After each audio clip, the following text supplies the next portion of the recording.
Hello students, আজকে আমরা পড়ব সেমিস্টার 3-র জন্য, অর্থাৎ class 12 semester 3 KCL KVL chapter. তো কেসিএল কেভিএল চ্যাপ্টারটা কিন্তু পরীক্ষার জন্য খুবই গুরুত্বপূর্ণ। শুধুমাত্র যে বোর্ডস এক্সাম তা কিন্তু নয়, যেমন বোর্ডস এক্সামের জন্য গুরুত্বপূর্ণ ঠিক তেমনই নিট বা জেই এক্সামের জন্য কিন্তু এই কেসিএল কেভিএল খুবই গুরুত্বপূর্ণ। বোঝা গেল কি বললাম? তো চলো শুরু করি। দেখো, এতদিন পর্যন্ত আমরা সিম্পল সার্কিট নিয়ে কাজ করছিলাম। তার মানে একটা রেজিস্ট্যান্স এরকম যদি আমি তোমাকে দিয়ে দিই, এখানে ব্যাটারি দিয়ে দিলাম, ঠিক আছে? তো এই ব্যাটারির ভোল্টেজ বা ইএমএফ যদি ই হয়, এর আভ্যন্তরীণ রোধ যদি আর হয়, তাহলে এইটুকুর মধ্যে যে বিভব প্রভেদ ভি, সেই V equals to E minus I R বলবো আমরা, ঠিক আছে? V equal to E minus I R. তো ইজিলি কিন্তু বিভব প্রভেদ বলো বা রোধ বলো এগুলো চলে আসছিল। তাহলে ঘটনা হচ্ছে, আমরা কেসিএল কেভিএল করতে যাব কেন? যখন কোনো কমপ্লেক্স সার্কিট থাকছে, তখন আর ওহমের সূত্র দিয়ে শুধুমাত্র কাজ চলছে না, ঠিক আছে? আমি একটু পরেই একটা উদাহরণ দেবো, তখন সেখানে বুঝতে পারবে যে কমপ্লেক্স সার্কিটে কিন্তু ওহমের সূত্র দিয়ে আমরা বিভব প্রভেদ বলো বা কারেন্ট বলো এগুলো বের করতে পারছি না। সার্কিট যখন জটিল হয়ে যাচ্ছে তখন কেসিএল বা কেভিএল লাগবে। তো কেসিএল কি বলছে? কেসিএল বলছে, বা কিরচফস কারেন্ট ল বা কারশফের, ঠিক আছে, প্রবাহ মাত্রার সূত্র, কারশফের প্রবাহ মাত্রার সূত্র কি বলে? কারশফের প্রবাহ মাত্রার সূত্র যে কোনো একটা জাংশন পয়েন্টে, এটা মনে করো একটা জাংশন পয়েন্ট, এখানে কিছু কারেন্ট ঢুকছে, আবার কিছু কারেন্ট বেরিয়ে যাচ্ছে, ঠিক আছে? I1 আসছে, I2 আসছে, I3 বেরিয়ে যাচ্ছে, I4 বেরিয়ে যাচ্ছে। কোনো একটা জাংশন পয়েন্টে যে কারেন্ট ঢুকছে তার মানে I1 plus I2 equal to হয়ে যাবে I3 প্লাস I4, ঠিক আছে? I1 plus I2 equal to হয়ে যাবে I3 প্লাস I4। তার মানে যে কারেন্ট আসছে সেই কারেন্টটি কিন্তু বেরিয়ে যাচ্ছে। ক্লিয়ার? ওকে, তার মানে আমি যদি সবাইকে এই দিকে নিয়ে চলে আসি, তাহলে আমি বলতে পারি যে I1 plus I2 minus I3 minus I4 that is equals two 0 হবে। বেশ, আমি যদি সবাইকে টি দিয়ে গুণ করে দিই, মনে করো টি সময় ধরে কারেন্ট প্রবাহ চলছে, তাহলে I1 into T plus I2 into T minus I3 into T minus I4 into T equal to 0। তাহলে এখান থেকে বলতে পারি যে Q1 plus Q2 plus Q3 plus Q4 equal to 0, ঠিক আছে? এটা মাইনাস হবে, সরি, এগুলো সব মাইনাস হবে, ঠিক আছে? তার মানে যে আধান এখানে ঢুকছে সেই আধান কিন্তু বেরিয়ে যাচ্ছে, তাহলে আধান কোথাও জমা হচ্ছে না। তার মানে আমি এটা বলতে পারি যে কারশফের প্রথম সূত্র আধানের সংরক্ষণ সূত্র মেনে চলে। কারশফের প্রথম সূত্র আধানের সংরক্ষণ সূত্র মেনে চলে। ক্লিয়ার? বেশ, দেখো, ঠিক আছে? তো আমি এখান থেকে একটা নোট দেখাই তোমাদেরকে, কি বলছে নোটটা দেখো, এটা অনেকটা ক্লিয়ার হয়ে যাবে। তো এখানে দেখো বলা হয়েছে, এখানে কি বলছে, কারশফের কারেন্টের সূত্র, ঠিক আছে? তো বলছে কি, যে কোনো পরিপথের যে কোনো নোড বা জাংশনে প্রবেশকারী ধারাগুলির বীজগাণিতিক যোগফল শূন্য হয়। তাই তো করলাম, তাই না? ডেল আই ইকুয়াল টু 0, অর্থাৎ প্রবেশকারী মোট কারেন্ট সমান বহির্গামী মোট কারেন্ট। যে কারেন্ট আসছে সেই কারেন্টই বেরিয়ে যাচ্ছে, যে কারেন্ট আসছে সেই কারেন্টই বেরিয়ে যাচ্ছে। এবার এখানে একটা তোমাকে উদাহরণ দিয়েছে, দেখো 2 অ্যাম্পিয়ার ঢুকছে, 3 অ্যাম্পিয়ার ঢুকছে, 4 অ্যাম্পিয়ার বেরিয়ে যাচ্ছে, 5 অ্যাম্পিয়ারটা কিছুই দেখায়নি, ঢুকছে না বেরোচ্ছে না কি কি বৃত্তান্ত কিচ্ছু দেখায়নি। তো আমাকে এখানে কি বের করব? এখানে বের করতে হবে যে I4 কত হবে, I4 কত হবে আমাকে বের করতে হবে, ঠিক আছে? দেখো, যদি I4 5 অ্যাম্পিয়ার হয় তাহলে এটা মিলবে না হিসাবটা, ভালো করে বোঝো। এখানে ইনওয়ার্ড কারা, মানে কে কে আসছে? স্যার আসছে 2 আর 3, তাহলে 2 প্লাস 3 এরা ভেতরে ঢুকছে, আর বেরিয়ে যাচ্ছে কারা? বেরিয়ে যাচ্ছে স্যার 4, আর আপনি যদি এইটা ধরেন তাহলে 5, 4 প্লাস 5, তাহলে 2 আর 3 যোগ করে 5 হয়, আর 4 আর 5 যোগ করে 9 হয়। তাহলে এটা কি সম্ভব? এটা সম্ভব নয়, কারণ কেসিএল কি বলছে? কেসিএল বলছে যে কারেন্ট আসছে সেই কারেন্টই বেরিয়ে যাচ্ছে, যে কারেন্ট আসছে সেই কারেন্টই বেরিয়ে যাচ্ছে। তাহলে এইটা কখনোই পসিবল নয়। এইটা 2 আর এইটা 3, 2 প্লাস 3 5, আর বেরিয়ে যাচ্ছে 4, আর 4 প্লাস 5 9, তাহলে 5 ঢুকছে 9 বেরোচ্ছে, এটা কোনোদিন হতে পারে না। তার মানে এখানে কি বলা হচ্ছে যে মাঝে কোথাও যেন কারেন্ট উৎপন্ন হয়ে যাচ্ছে নতুন করে, সম্ভব নয়, মাঝে কারেন্ট উৎপন্ন হওয়া সম্ভবই নয়। তাহলে দিস ইজ নট পসিবল, সমান নয়। সঠিক ভারসাম্য যদি বজায় রাখতে হয় তাহলে I4 5 অ্যাম্পিয়ার হলে হবে না, I4 কে হতে হবে 1 অ্যাম্পিয়ার, তবেই দেখো মিলবে। কারণ 3 + 2 5, দাঁড়াও এটা ইরেজ করে দিই, ঠিক আছে বেশ। তাহলে 3 + 2 5, ঠিক আছে, আর 4 + 1 5, এটা যদি 1 হতো তাহলে 4 + 1 5 হয়ে যেত। তাহলে সঠিক ভারসাম্যের জন্য I4 = 1 অ্যাম্পিয়ার হতে হতো। বলো ক্লিয়ার কেসিএল? দেখো এবার আমরা করব কেভিএল। তো কেভিএল কি বলছে? কেভিএল বলছে যে কোনো পরিপথের যে কোনো বদ্ধ লুপের সকল ভোল্টেজের বীজগাণিতিক যোগফল 0 হয়। ব্যাপারটা কি একটু তোমাদেরকে বুঝিয়ে বলি। দেখো মনে করো আমি তোমাকে একটা লুপ দিলাম ঠিক এরকম, ঠিক আছে, দেখো একটা লুপ আমি আঁকছি, এইটা রেজিস্ট্যান্স, এটা কত নিলাম, এইটা আমি R1 নিলাম, ঠিক আছে বেশ। এখানে আমি আরও একটা রেজিস্ট্যান্স নিয়েছি যেটাকে আমি বলছি R2। এখানে ব্যাটারি আছে, এই ব্যাটারিটাকে আমি বললাম যে 2 ভোল্ট, ওকে বেশ। আর এইদিকে আমি আর একটা ব্যাটারি দিয়ে দিয়েছি, ঠিক আছে, আর এখানে আমি আরও একটা রেজিস্ট্যান্স দিয়ে দিয়েছি R3, আর এই ব্যাটারিটাকে আমি বলে দিলাম 5 ভোল্ট। হবে? বলো ক্লিয়ার? কারেন্ট কত যাচ্ছে? কারেন্ট মনে করো যাচ্ছে I1 বা I যাচ্ছে কারেন্ট, কারেন্ট এরকম করে যাচ্ছে, এরকম করে যাচ্ছে। হলো? আমি লুপ ধরবো, স্যার লুপ ধরবো মানে কি? মানে একটা ক্লোজ লুপ ছাড়া কেভিএল অ্যাপ্লাই করা যায় না। কিরচফস ভোল্টেজ ল একটা ক্লোজ লুপ ছাড়া অ্যাপ্লাই করা যায় না। তাহলে এটা একটা ক্লোজ লুপ, আমি ধরে নিলাম এই লুপটা ক্লকওয়াইজ। তুমি যেদিকে খুশি লুপ ধরতে পারো, তুমি ক্লকওয়াইজ লুপও ধরতে পারো, অ্যান্টি ক্লকওয়াইজ লুপও ধরতে পারো, খুব সহজ, ঠিক আছে, কিচ্ছু না। লুপ মানে জাস্ট একটা বদ্ধ বর্তনী, আর কিচ্ছু না। তুমি ধরে নিতে পারো এইটা তোমার লুপ, বা কেউ যদি মনে করে আমি এইটা লুপ ধরবো সেটাও ধরতে পারে, ঠিক আছে। শান্ত মাথায় বোঝো, এখন লিখতে হবে না, শুধু বোঝো, ঠিক আছে বেশ। কেভিএল বলছে প্রত্যেকটা রোধে যতটা ভোল্টেজ খরচা হবে সেই ভোল্টেজটা এদের যোগফলের সঙ্গে সমান হবে, এই ব্যাটারি দুটোর যোগফলের সঙ্গে সমান হবে, ঠিক আছে। Voltage drop, total voltage drop equal to total EMF বা মোট তড়িৎ চালক বল। আচ্ছা স্যার, আই কারেন্ট যাচ্ছে R1 এর মধ্যে দিয়ে, তার মানে এখানে ভোল্টেজ ড্রপ IR1। এই আই কারেন্ট যাচ্ছে R2 এর মধ্যে দিয়ে, তার মানে এখানে ভোল্টেজ ড্রপ IR2। স্যার আমি যেদিকে লুপ ধরেছি কারেন্ট সেই দিকেই যাচ্ছে, তাহলে আমি সবাইকে পজিটিভ নেব, এখানে কাউকে নেগেটিভ নেব না, বেশ। আবার স্যার R3 এর মধ্যে দিয়ে তো সেই আই কারেন্টই যাবে, তাহলে প্লাস IR3 ইকুয়াল টু, আপনি বলছেন টোটাল ইএমএফ, এই একটা ইএমএফ, এই একটা ইএমএফ, ঠিক আছে, বা তড়িৎ চালক বল, ইলেকট্রোমোটিভ ফোর্স, ঠিক আছে। তাহলে স্যার এই ব্যাটারিটা কোন দিকে কারেন্ট পাঠাবে? এই দিকে, আমি যেদিকে লুপ ধরেছি সেই দিকে, কারণ আমরা জানি ব্যাটারির পজিটিভ থেকে কারেন্ট বেরিয়ে যায়, তাহলে এইটাকে আমি নেব +2, ওকে। আর স্যার এই যে এই ব্যাটারিটা আছে না, না কারেন্ট পাঠাচ্ছে ঠিক এই দিকে, তাহলে এইটাও তো স্যার আমি যেদিকে লুপ ধরেছি সেই দিকে, কারণ পজিটিভ থেকে কারেন্ট বেরিয়ে আসে, তাহলে এখানে নেব 5, বেশ, ঠিক আছে। তাহলে এখানে নেগেটিভের কোনো গল্প নেই, হয়ে গেল। এইটা হচ্ছে কেভিএল, আমি যদি এখানে 2 আর 5 না নিয়ে তোমাকে যদি বলতাম যে এইটা E1, আর এইটাকে যদি আমি বলতাম E2, হ্যাঁ, আর ব্যাটারিটাকে আমি যদি এটা ঘুরিয়ে দিতাম, মনে করো ব্যাটারিটাকে আমি যদি এরকম ঘুরিয়ে দিতাম যে এইটা নেগেটিভ এইটা পজিটিভ করে দিতাম, তাহলে কি হতো বলো তো? তাহলে তুমি এটাকে ইরেজ করে দিতে, কি লিখতে?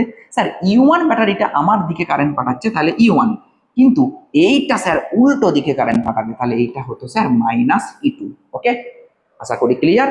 তার মানে তুমি এটা পেয়ে গেলে যে sum of IR equal to sum of E, তার মানে মোট মোট বিভব পতন সমান মোট তড়িৎচালক বল, মোট বিভব পতন সমান মোট তড়িৎচালক বল। প্রথম সূত্র যখন আমরা পড়েছিলাম একটা কথা বলেছিলাম যে তড়িৎ আধানের সংরক্ষণ নীতি মেনে চলে, বলেছিলাম কিনা? ঠিক আছে, খুব ভাইটাল, এটা নোট করে রাখবে, এটা পরীক্ষায় এমসিকিউতে দেওয়ার মতো একটা কোশ্চেন, বুঝতে পেরেছো? Theoretical question. আর এখানে তাহলে এই কেভিএল কি মেনে চলে? কেভিএল শক্তির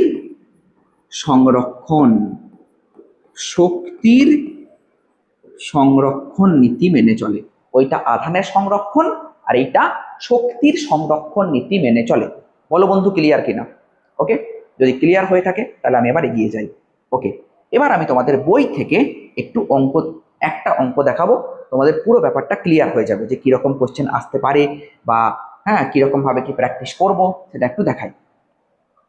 বেশ, দেখো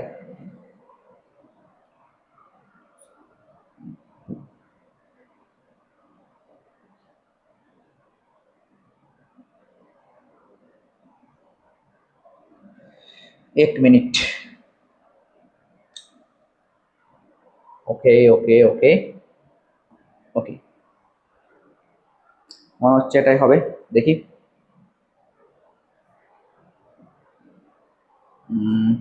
না, 1 মিনিট, আরো একটু টাইম নেব।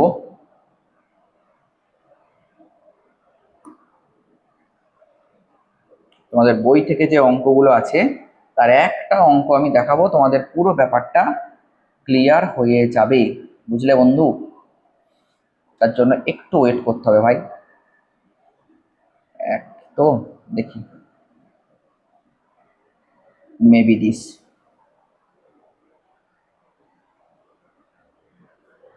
ওহো,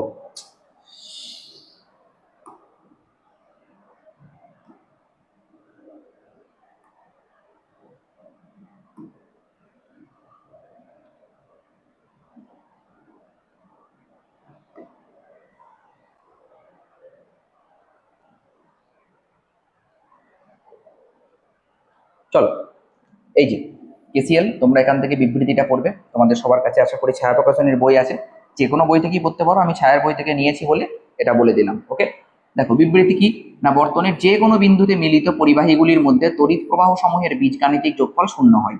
ঠিক আছে, আমিও একটা ছবি এরকম এঁকেছিলাম। তো I1 plus I2 minus I3 minus I4 that is equals two 0। I think clear. ঠিক আছে, এখান থেকে আর কিচ্ছু করার দরকার নাই, জাস্ট ব্যাখ্যা বিবৃতি। ওকে, আর এখানে একটা খুব ভালো লাইন আছে যেখান থেকে কোশ্চেনটা তোমাদের হবে, যে এই যে তড়িৎ বর্তনীর কোনো সংযোগ বিন্দুতে তড়িৎ আধানের কোনো সঞ্চয় হয় না।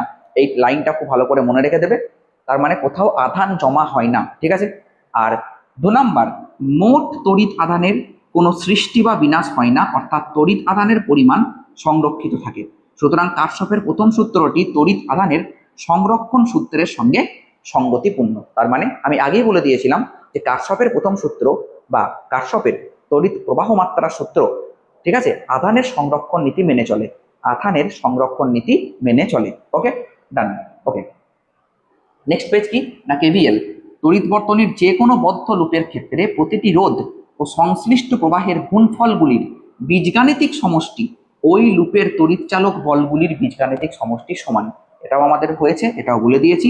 তাহলে sum of IR is equals to sum of E, sum of IR is equals to sum of E. Okay, বেশ, এখানে একটা কথা বলা আছে যে বদ্ধ লুপের মধ্যে দক্ষিণাবর্তী বা ক্লকওয়াইজ প্রবাহগুলিকে ধনাত্মক এবং অ্যান্টি ক্লকওয়াইজ প্রবাহগুলিকে ঋণাত্মক ধরবে। ঠিক আছে, তুমি এটা নাও ধরতে পারো, অ্যান্সার একই আসবে, কিন্তু খেয়াল রাখতে হবে যে আমি যে লুপে ক্লকওয়াইজ নিয়েছি সেই লুপে ক্লকওয়াইজ গুলোকে সব পজিটিভ নিচ্ছি। তো আমি একটা অঙ্ক করলেই বুঝতে পারবে, এরকম করে বললে এখন বুঝতে পারবে না। চলো একটা এবার অঙ্ক সলভ করা যায়। দেখো ফেমাস কোশ্চেন, এই কোশ্চেনটা খুব হাই চান্সেস এই কোশ্চেনটা পরীক্ষায় আসার, বা এরকম টাইপের সিম্পল কোশ্চেন এটা। ঠিক আছে, এরকমই দেবে, কারণ 1 মার্কস আছে, এটা মাথায় রাখতে হবে। ঠিক আছে, তোমাকে বলছে যে 200 ওহম রোধের দুই প্রান্তে বিভব প্রভেদ কত হবে। সার্কিট দেওয়া আছে, তো 200 ওহম রোধের দুই প্রান্তে বিভব প্রভেদ, সেটা আগে ছাড়ো, আগে 200-র মধ্যে দিয়ে কারেন্ট বের করো। কি করে বের করবো স্যার 200-র মধ্যে দিয়ে কারেন্ট? এইরকম অঙ্ক যখনই দেবে না, আমি প্রথম খুঁজবো যে নোড কোথায় আছে, নোড, NODE, নোড। ঠিক আছে, বা সংযোগ বিন্দু কোথায় আছে, বা জাংশন কোথায় আছে। দেখো এই বি পয়েন্টটা হচ্ছে জাংশন, বি পয়েন্টে আই আসছে আর I1 I2 তে ভাঙছে, তার মানে I equal to I1 plus I2। ঠিক আছে, I equal to I1 plus I2 এই বি পয়েন্টে। ডান, ভালো কথা। এবার দেখো তাহলে এটা কি অ্যাপ্লাই করলাম, এটা কেসিএল, এইটা কেসিএল অ্যাপ্লাই করলাম। ঠিক আছে, 1 নাম্বার ইকুয়েশন নাম দিলাম, কেসিএল অ্যাপ্লাই করলাম। বেশ ভালো কথা। এবার আমরা কেভিএল অ্যাপ্লাই করব। যখন কেভিএল অ্যাপ্লাই করছি তখন কি হবে দেখো, কেভিএল কেভিএল অ্যাপ্লাই করছি, তো আমাকে লুপ নিতে হবে। কিরকম লুপটা নেব? প্রথমে আমি এখানে লুপ নিলাম এই দিকে, আর তারপরে আমি লুপ নিচ্ছি এই দিকে। ঠিক আছে, যেদিকে খুশি তুমি লুপ ধরতে পারো, অ্যান্সার একই আসবে। যখন তুমি এইটাকে লুপ নিচ্ছ, ঠিক আছে, কেভিএল নিতে গেলে বদ্ধ লুপ নিতে হবে, এটা মাথায় রাখবে। কেভিএল যখন তুমি অ্যাপ্লাই করবে তখন বদ্ধ লুপ নিতে হবে, নইলে কিন্তু তুমি কিরচফস ভোল্টেজ ল অ্যাপ্লাই করতে পারবে না। ওকে, নো প্রবলেম, লুপ নিয়ে নিয়েছি। আমি যেদিকে লুপ নিয়েছি সেই দিকে কারেন্টগুলোকে পজিটিভ নেব। I1 যাচ্ছে 100-র মধ্যে দিয়ে, তার মানে কি লিখবো যে 100 I1। বেশ, এই I1 চলে এলো, এই 200-র মধ্যে দিয়ে যাচ্ছে আবার I, কিন্তু যেদিকে আমি লুপ নিয়েছি সেই দিকেই যাচ্ছে, নো প্রবলেম। তার মানে প্লাস 200 I ইকুয়াল টু, এখানে একটাই ব্যাটারি 10 ভোল্ট, কিন্তু আমি যেদিকে লুপ নিয়েছি সেই দিকেই কারেন্ট পাঠাচ্ছে, কারণ পজিটিভ থেকে কারেন্ট বেরোচ্ছে, ইকুয়াল টু 10। তাহলে 0 0 কেটে দেবো, তাহলে 10I1 plus 20I equal to 1। এই ইকুয়েশনটাকে আমি নাম দেবো 1 নাম্বার ইকুয়েশন। দেখো, আশা করি তোমাদের কাছে পুরো ব্যাপারটা ক্লিয়ার। ওহো হো, লাল কালিতে লিখলে ভালো দেখা যাচ্ছে না। ঠিক আছে, এটা যখন লিখে ফেলেছি, নেক্সট আমি হলুদ কালিতে লিখছি। দেখো, ঠিক আছে, ওকে। এবার আমি এই সেকেন্ড লুপটার কথা ভাবি। এই যে সেকেন্ড লুপে কি বলছে দেখো, এই দিকে আমি লুপ ধরেছি, বেশ 150-এর মধ্যে দিয়ে আসছে I2, তার মানে লিখবো যে 150 I2। ঠিক আছে, 150 I2। বেশ, তারপরে দেখো 200-র মধ্যে দিয়ে আসছে I, তার মানে প্লাস 150 I2, 200-র মধ্যে দিয়ে আসছে I, তার মানে প্লাস 200 I ইকুয়াল টু, একটাই ব্যাটারি 30 ভোল্ট, কিন্তু হ্যাঁ আমি যেদিকে লুপ নিয়েছি সেই দিকেই কারেন্ট পাঠাচ্ছে, তাহলে প্লাস 30। ওকে, নো প্রবলেম, মজা। তাহলে 0 0 কেটে দাও, তাহলে 15I2 plus 20I equal to 3। এই যে ইকুয়েশনটা, সেই ইকুয়েশনটাকে আমি নাম দিলাম 2 নাম্বার ইকুয়েশন। ভালো কথা, আশা করি কোনো অসুবিধা নেই। আমি কেভিএল অ্যাপ্লাই করলাম। কেভিএল কি বলছে, প্রত্যেকটা রেজিস্ট্যান্সে তুমি বিভব প্রভেদ মাপো, তারপরে সবগুলোকে যোগ করে ইকুয়াল টু মোট ব্যাটারি লিখে দাও, তাহলেই হবে। মোট ব্যাটারির যে ইএমএফ সেটা লিখে দাও, তাহলেই হবে। ঠিক আছে, তাহলে আমি তাই করেছি, I1R1 plus I2R2 equal to ই। এখানেও তাই, I1R1 plus I2R2 equal to ই। ব্যাস, কিচ্ছু তাছাড়া আমি এক্সট্রা করিনি। এইবার আমাকে বের করতে হবে কিন্তু এই I এর ভ্যালু বের করতে হবে। কিন্তু সমস্যা হচ্ছে এখানে আমি কি কি জানি না। দেখো, আমি I1 জানি না, I জানি না, I2 জানি না। তাহলে এই দুটো ইকুয়েশন থেকে তো বের করা সম্ভব নয়, কারণ দুটো ইকুয়েশন থেকে 3টে আননোন বের করা যায় না।